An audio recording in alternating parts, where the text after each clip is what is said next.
summer, England played host to India as the two nations met for the cricket Test match series. In the second Test, England chose to bat first and they got off to a flying start with a host of boundaries. However, it wasn't long before wickets began to fall and it was the turn of the visitors to bat their innings. India began well and with a series of standout performances from key batsmen, they took a healthy lead. The hosts looked in trouble, but just in the nick of time they called upon their secret weapon, the English summer, and the rain soon stopped play. In fact, the rain this summer has caused many a problem, with flooding occurring in many areas of the country. Even the railways have not gone unaffected, with some stations looking more like harbours. However, services must go on, and on they go.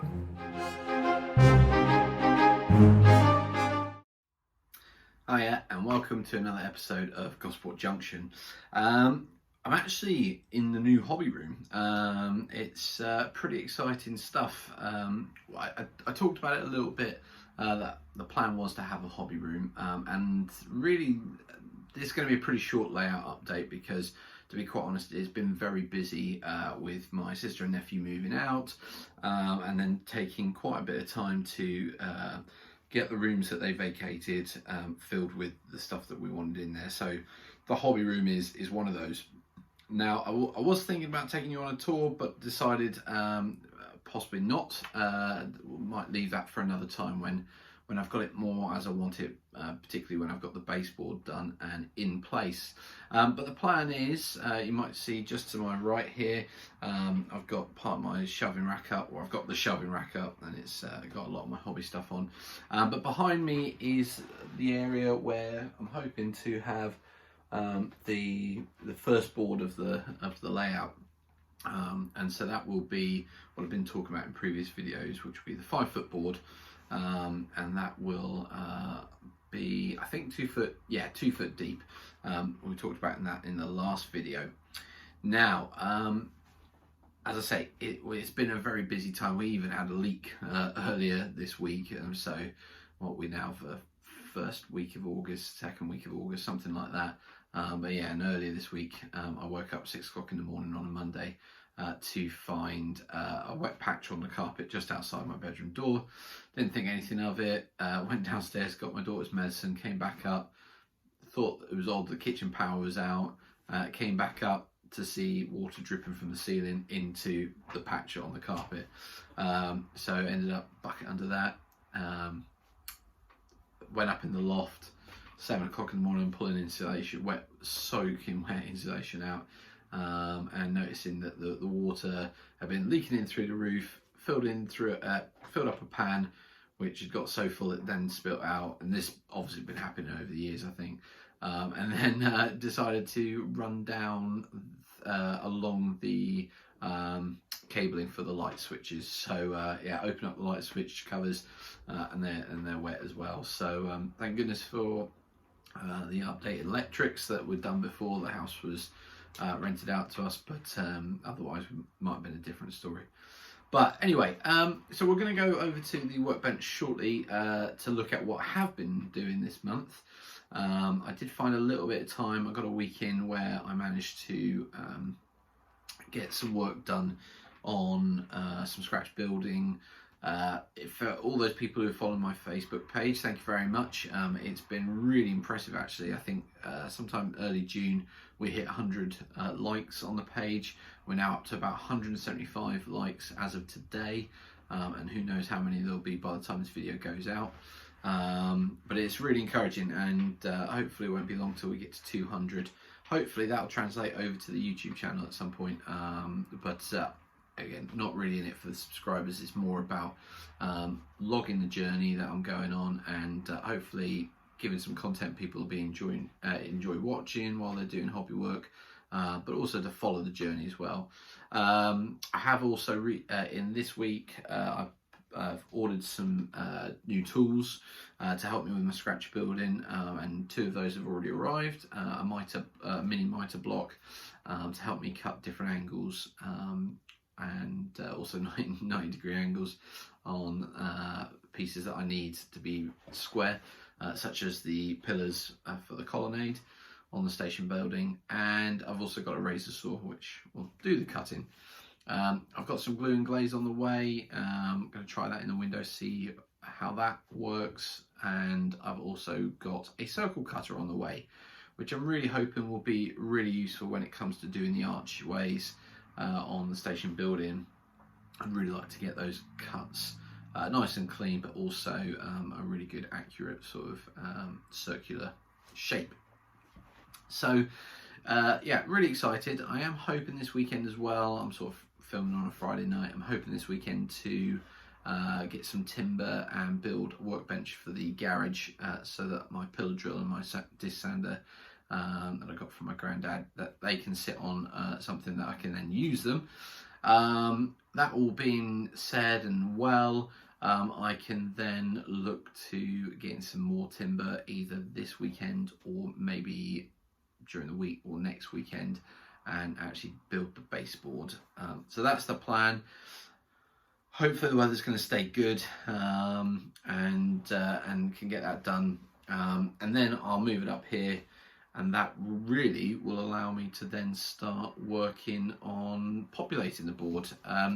My gut feeling is that I'm going to work on the terrain first in terms of the buildings, do the scratch building, but I would also like to start working on doing things like the road, and using maybe a bit of sculptor mould on the incline up to, essentially from the road up to where the station building sits.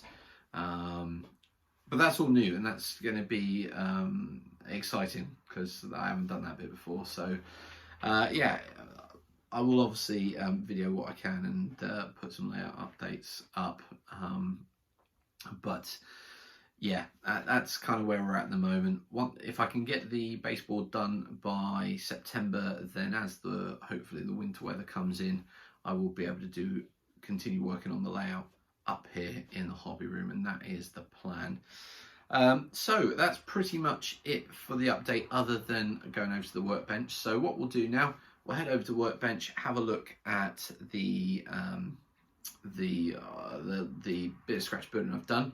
I decided not to jump straight into the Gosport station area.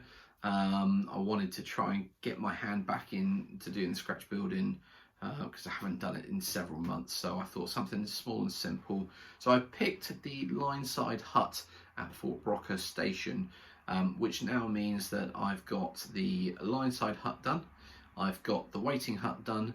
I need to finish off the station building for Fort Brockhurst station, and I think the only other thing that I would like to do is there was a siding, Admiralty siding, with sort of some sort of lean-to covering sort of thing. I might wait until I've actually got the board there and been able to put the siding in place along with the platform that's there, and then build that covering. That's probably the plan, I think, just so that I can then work out the sizes and everything. But yeah, so now it'll be moving on to scratch building at Gosport station, and now that I've got the tools, I think I'm going to make a start on the station building. So keep an eye open for more progress on that, probably in next month's layout update. I think for today's I haven't even started it, so I've got no progress to show you, but yeah, next month. So let's head over to the workbench. And welcome back. So we're at the workbench. I should say this is my new bench. It's actually not a bench, it's a lovely big table, and it's got a lovely view, but it's yeah, I'm really pleased with it. It's still a bit untidy, but it fits and gives me plenty of space to do some work. Now, last video, or possibly even the first video I did, you might remember that I showed you this card mock-up. So this was the card mock-up for the line side hut, and I'd made some comments about, and I thought it was a bit too small, and in fact actually you can see where I've even started to cut the door to be a little bit bigger, because what I did was I had made a second mock-up, and this one I actually felt was too big. So after a comment from Stephen from Elvenholme, I decided to make the door on this one a bit bigger, which you can see that I sort of marked it out. Couldn't actually cut through it because the fact that I'd already built it, and I couldn't really cut through it without destroying it. So I decided that that would be my line side hut, and this card markup is actually going to be the kind of, I don't know really how to describe it. It's going to be a small sort of shed hut building by the entrance, the road entrance to the goods yard at Gosport Station, and sort of it's where people will sort of pull up to in their vehicle. A man will step out with a clipboard, and he'll check in the various different vehicles going into the goods yard. So yeah, sort of a reception hut, for want of a better phrase. So I decided, yeah, this was what I was going to do. This was going to be my template for the line side hut. So I can now show you the finished item with a bit of better lighting if I can. Right, so this line side hut, I'm rather pleased with, I have to say. I used some brass etch window frames for the small frames. This one next to the door, and around the other side I've got one on the back. Now I've also put some guttering on using some half round plastic card or styrene strip. For the downpipe itself, I put two halves together, painted it black. Okay. The roof was designed to come off. However, when I stuck the guttering and the downpipe to the guttering, that stopped that. So that was a bit of a mistake, but never mind. I don't really want it to come off. If I want to light it, I can actually put a light in from underneath through a hole in the baseboard. But as yet, I don't have any plans for lighting this. The roof is, I've got a piece of rectangular card that is the length and the width of the main building, and then on top of that I've got two triangular pieces the shape of the roof that are attached to that, and then the plastic sheeting which has the slates. I then cut to the correct size to overhang slightly, and then stuck that onto the cardboard triangles. The end pieces are, the runner boards there on the end are just a bit of plastic card. It's probably a bit too thick, to be quite honest, but I think from the distance that I'm going to be looking at the layout, the fact it's going to be hidden a little bit by sort of bushes and maybe the odd tree, I don't think it's going to make a bit of difference, nor will it make it on the other end, but it will give the impression of what I'm going for. The door is just a simple bit of plain plastic card with some scored marks to make it look like wood panelling. I would suggest that the distances between the cuts are not in scale, but I think from a distance it gives you the effect of a wooden panel door. I think if you actually went to scale, they'd be very close, and I don't think it would actually look right in itself. So that's the door. The chimney is just made from some scraps of plastic card, brick plastic card. In fact, scraps that in fact, the whole thing was really made from scraps of plastic card. And the chimney again is just some very small bits of, well, it's the half round styrene strip which was stuck together, and the top bit as well is just a bit of plastic card with slightly sanded edges to give it a bit of a rounded look. Don't know if that's focusing. And then yeah, just stuck on top. I think like any scale model, when you look at it close up, you can see all the faults, and you know, there's a gap there from the chimney to the roof, but that side is actually going to be facing away from the front of the board, so you're only going to see this side.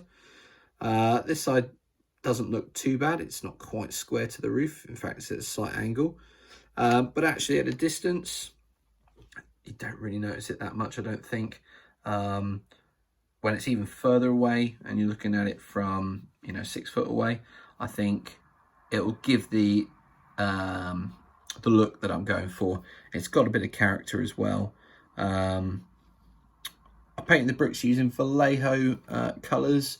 So I started off with, I think it was a chocolate brown, and then I then went over the top of that with a leather brown, which I dabbed off with a little bit of paper towel so that you got a bit of the under colour coming through. And then I used some ivory paint to water it down and make sort of like a wash, which I then painted all over, and then just dabbed off the excess with a paper towel to leave the grout lines, or the grout in between. I think this end you can really see in certain areas it's more predominant than others, and it's quite faded in areas, which again shows sort of gives an aged look to the brick. They are all Vallejo colours that I use, which are basically acrylic paints, and I can probably put those paints in the description if anybody's interested. But yeah, that's sort of the scratch building then that I've done, and I think it really works. It's got the character, and it's certainly given me lots of encouragement and enthusiasm now to go on and build the station building.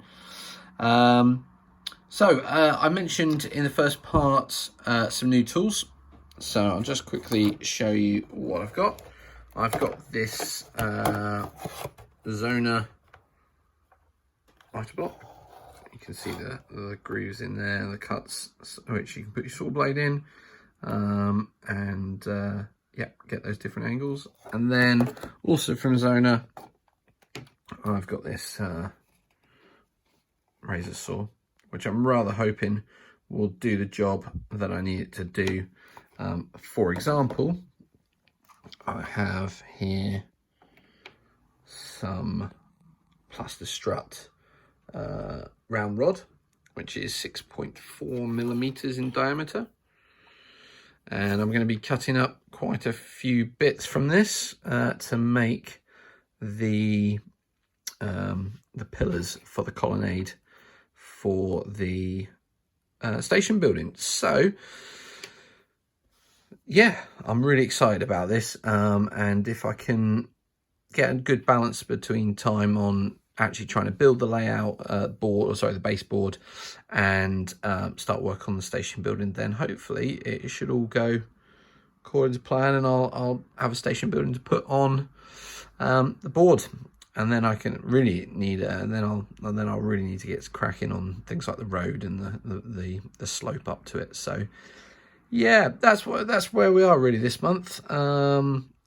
Apologies for the sort of the lack of progress, but so all the things I've been working on are really sort of leading up to getting me in a good position to then to do the layout properly and get the board done. So yeah, that's it really from this month. So keep staying safe, take care, please comment, like, and subscribe to the channel. I will continue to get videos out, and hopefully September will be no different. In fact, hopefully in September we'll have a lot more progress. And thanks again for all your support. Particular thanks to Michael over at Chanwell, who has been absolutely brilliant. Great sounding board to bounce ideas off of, and continue to encourage me to keep going even when I haven't got a baseboard. So yeah, we'll keep going, and we'll speak to you next month. So take care, speak soon.